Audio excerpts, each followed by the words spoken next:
Tarihimizin efsanesisin sen, Uygurların kahramanısın sen.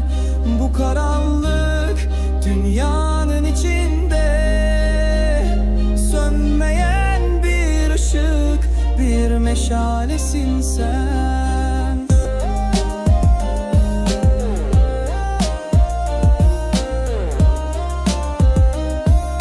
Mesut Özil, adaletsizliğe meydan okuyan bir vicdan savaşçısı, susmayan.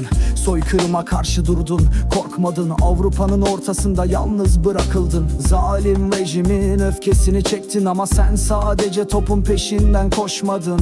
Alev alev yanan kardeşler için, Uygurlar için, adalet için koştun. Yalnız kaldın ama boyun eğmedin. Zulme alkış tutanların safında değildin. Sen tarihin vicdanı oldun, bir milletin umudu, onuru oldun. Bizi diri diri yakan cellatlar bir gün hesap verecek bu karanlıkta, ve onların adları unutulacak ama senin adın altın harflerle yazılı. Tarihimizin efsanesisin sen, Uygurların kahramanısın sen.